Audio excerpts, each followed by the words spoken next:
The two leaders are about to meet at the Great Hall of the People here in Beijing. This marks the culmination of efforts to stabilise the relationship. But ahead of the talks, the Prime Minister has stopped short of expressing trust in the Chinese president.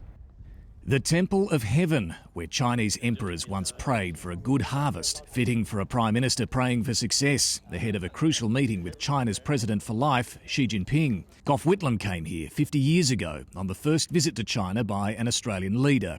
Anthony Albanese decided not to recreate the image, but came close enough. That's my foreign minister. Back then, Whitlam was building a new relationship. Anthony Albanese is now trying to steer it back from years in the deep freeze. That's despite the bitter cold in Beijing. This will be quick. Hi, beef. Yeah, look at this. Yeah, killer beef. This visit has already seen a celebration over China's easing of trade restrictions. The government's hopeful all sanctions will soon be lifted. Before the election, we said to the Australian people we would work to stabilise the relationship with China without compromising our sovereign interests, and that's what we've done.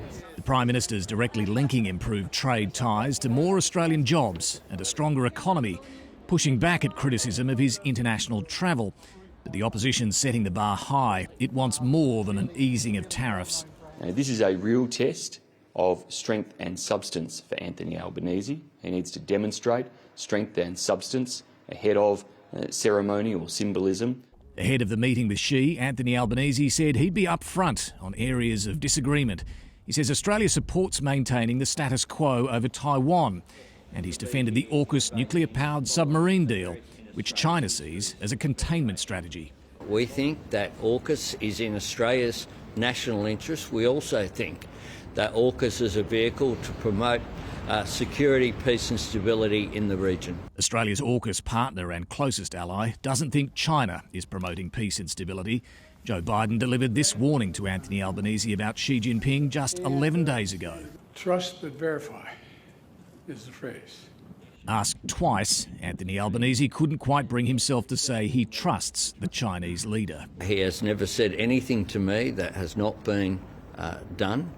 And that's a positive way that you have to start off dealing with people. The Prime Minister's difficulty in expressing that he fully trusts Xi Jinping goes to the difficult path he now has to tread in this relationship.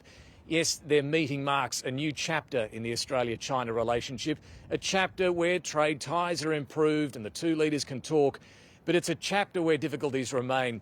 China remains frustrated at Australia's close alliance with the United States. Australia is frustrated at China's cyber hacking and its aggression in the South China Sea. And both sides are engaged in a military build-up. David Spears, ABC News, Beijing.